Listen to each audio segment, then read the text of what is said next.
dibandingkan dengan bahan yang lain, misalnya apa? Lapas, kapuk misalnya, itu seperti ini. Nah, kita biasanya ini supaya tidak terlalu menjelekkan produk lain, kita samakan dulu. Kapuk empuk itu awalnya nyaman, memang empuk, halus, lembut.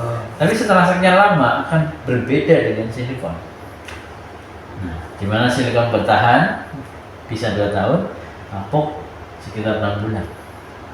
Memang kelihatannya di awal itu halus kapuk, tapi kan bantal ini tidak akan kita buka, kita pegang-pegang dalamnya. Yang pasti kan bantal ini mau kita gunakan, ya butuhnya kan yang awet, tidak mudah kempes. Ketika kena lembab dia akan bisa menghilangkan lembab itu. Kalau kapuk itu dia akan menyerap lembab, sehingga terjadi perbedaan. Di sini terus mengembang, di sini ngempes. Nah, itu kinestetik, Mas. Itu harus dilatih, Mas. Maksudnya ketika kita ngomong sama orang itu mulai belajar sinestesia, bagaimana menyambung kalimat yang berbasis indrawi, VA, K atau CO ini digunakan oleh orang lain dan kita menggunakannya. Sebetulnya kalau dalam latihan itu sinestesia bisa bisa digunakan contohnya seperti ini. Ketika ada klien datang gitu ya, gimana Pak, ada masalah apa? Ada hal yang mau saya bantu? Ada sesuatu yang boleh saya ketahui untuk bisa membantu Anda? Terus dia cerita, Mas, saya sebetulnya punya masalah ini, saya sakit hati, saya marah sekali, saya merasakan saya merasa yang berbeda ya, saya merasa ini. Oke, kira-kira dari kalimat itu dia orang kepekaannya, indrawinya apa? Kinestetik. Nah, terus tiba-tiba terapisnya gini, baik Pak, saya akan terapi, silakan buat duduk. Bapak sekarang berdoa, silakan. Terus Bapak sekarang bayangkan hal yang membahagiakan Bapak. Bapak membayangkan sesuatu yang membuat Bapak senang dan Bapak ingat kembali dengan masa lalu. Ini menggunakan apa? Membayangkan Visual. Beda kan?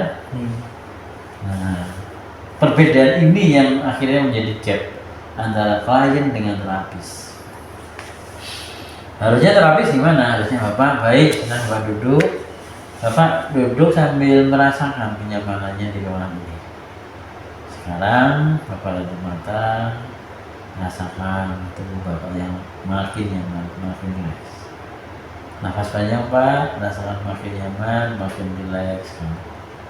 Bagus, teruskan saja. Bapak nafas panjang, rasakan rileks sekali Pak. Ini kinestetik muncul kinestetik.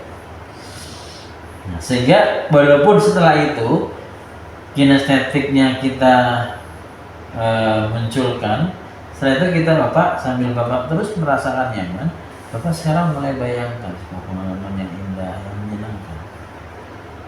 Bapak dengar suara orang-orang dan suara keluarga Bapak memanggil Bapak dan betapa bahagia Bapak. Ini sudah sinestesia, dari kinestetik ditarik ke visual, ditarik ke auditori.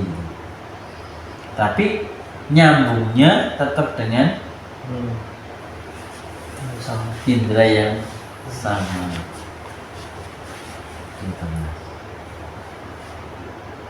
Meskipun nantinya dengan menemukan klien yang preferensinya misalnya visual, jangan masuk visual dulu. Setelah itu mau digeser ke kinestetik, digeser ke auditori, silakan.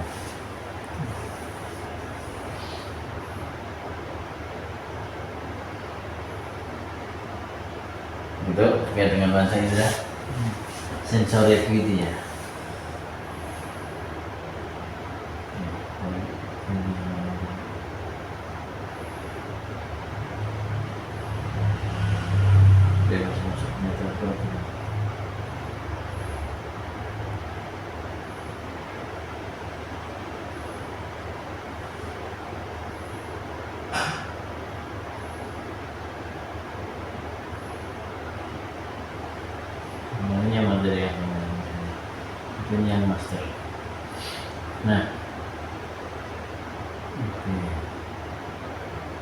tadi sebagai pembuka kita masuk ke sensory activity. Ini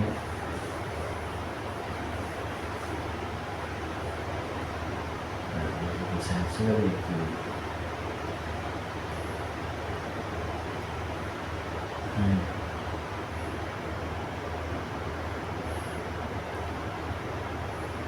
Sama ya, sama ya. Ini sama. Kebetulan dengan nyambung ya, jadinya sudah masih ingat. Kalau orang-orang umumnya kan terputus tahun baru ngambil masternya, jadinya apa ya, lebih ngulang lagi. Nah, ini yang tadi saya sebutkan sebagai kalibrasi. Ketika orang disuruh menceritakan satu pengalaman pertama, suruh menceritakan pengalaman kedua ya, dengan situasi yang berbeda, maka pengalaman yang ketiga ini bisa menunjukkan sebetulnya situasi mana yang sedang dia rasakan, bahagia kan, sedih kan, itu untuk mengkalibrasi. Tapi bisa juga yang namanya sensory activity tadi mengkalibrasinya dengan cara tadi, pada saat dengan ngobrol dengan seorang, kepekaan indrawi Anda akan diuji ya. Kerasa nggak si klien itu nyaman atau mana? Reject sebaliknya. Ini fungsi dari sensory activity.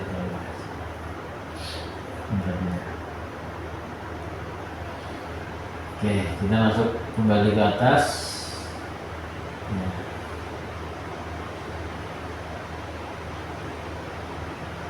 Nah, ini di kelas master kita sedikit kembali ke istilah NLP. NLP kan terdiri dari 3 kata ya mas, neuro, linguistik, dan programming. Nah, dimana neuro adalah pikiran, brain. Nah, dan materi ini yang sudah kita pelajari kemarin ini menyangkut tentang brain, apa yang program. Neuro itu dalam bahasa NLP itu lebih pada bagaimana program itu bekerja. Nah, kalau linguistik itu bagaimana pesan disampaikan.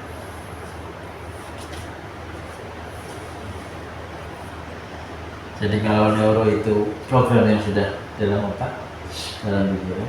Kalau linguistik adalah pesan itu masuk ke dalam program pikiran.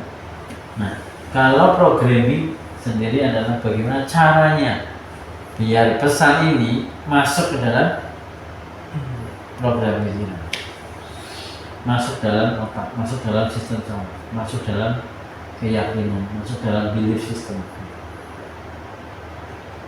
pemrograman. Sehingga ada 3 domain, yaitu neuro, linguistik, dan programming.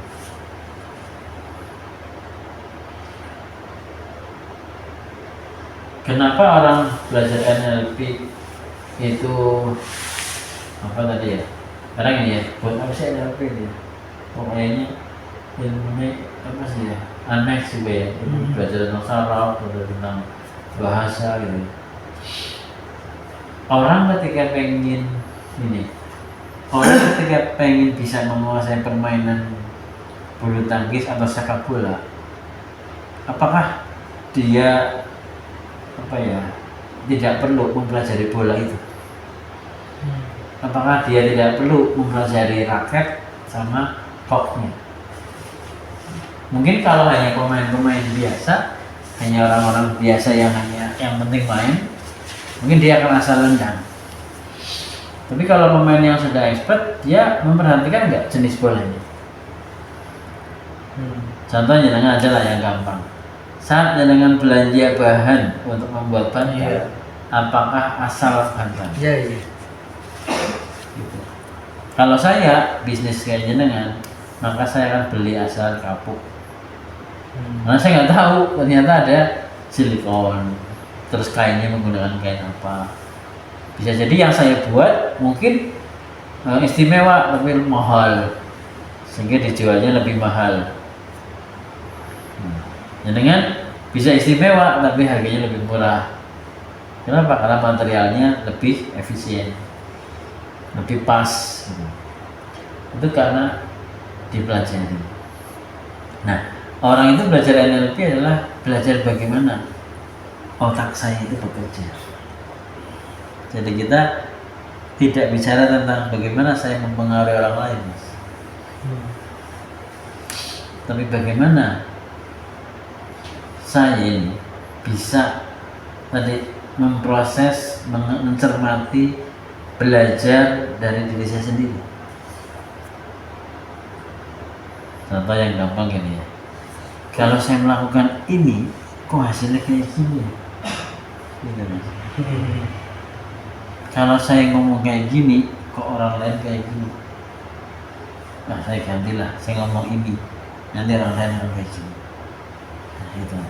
Jadi setiap apa yang kita lakukan, setiap stimulus yang kita berikan akan memberikan respon. Nah, itulah neurolinguistic programming. Jadi programming sendiri adalah langkah-langkah.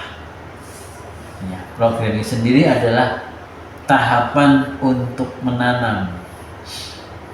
Gitu. Ibarat petani itu, programming itu adalah usaha seorang petani mulai dari membajak sawahnya, mengairi tanah itu, diolah tanahnya, ditata tanahnya. Itu ibaratnya mempersiapkan seperti itu. Cara melakukannya. Nah, setelah menanam, ditanam nih, sudah serangkaian cara sampai dengan menanam padi. Nah, ini kan ibarat menanam pesan. Nah, linguistik itu adalah pesan yang disampaikan. Saya nanam padi buat apa? Buat nanti penghasilan. Itu adalah pesan. Terus yang ditanam adalah padi. Prosesnya tumbuh terus. Ada sistem yang menggerakkan padi ini tumbuh. Sama seperti halnya pikiran kita. Pada saat kita mengkata-katai pikiran kita sendiri dengan hal yang positif, maka akan tumbuh di situ. Saat kita seringkali mengatakan, nggak mungkin, susah, ini sudah, ini nggak bisa, susah, maka itu yang akan terjadi dalam diri. Kenapa? Karena kita sudah menanamnya sendiri. Makanya ada neurolinguistic programming. Kita harus menyadari bahwa kita adalah programmer. Programmer siapa? Diri kita sendiri. Kalau kadang-kadang gini ya, bukankah Allah sudah menciptakan kita dengan segala kemampuannya? Betul. Dan termasuk ini adalah kemampuan yang Allah berikan untuk kita. Maka ketika kita menggunakannya, artinya kita menggunakan ilmu yang benar, yang baik, artinya kita syukur dengan apa yang Allah sudah berikan pada kita. Nah, sehingga gini, orang belajar NLP itu bukan buat terapi orang, itu hanya efek, itu hanya salah satunya. Tapi yang justru yang lebih penting dari itu adalah bagaimana saya mengenali program pikiran saya sendiri. Jadi kadang saya juga sama ya, menemui kondisi yang stuck. Saya stuck banget ya. Saya harus gimana ya? Saya harus cari sesuatu yang bisa clear gitu. Nah, coba saya main kemana, coba lihat pemandangan, clear nggak? Wah, belum juga ya. Cari yang lain, wah, ternyata clearnya kalau lihat banyak duit gitu ya. Jadi clear gitu misalnya. Oh, berarti ada satu kebutuhan dalam pikiran saya, bagaimana saya bisa meningkatkan omset. Nah, ini nggak butuh jaim, karena ini buat diri kita sendiri. Ya benar. Ya kan? Kalau kita menutupi diri kita, terus kita seolah, enggak lah, saya nggak butuh itu, enggak lah, itu kan duniawi ya, ini jaim namanya. Tapi ketika kita jujur berkomunikasi dengan diri kita sendiri, maka itu akan menghasilkan sesuatu yang lebih bermanfaat.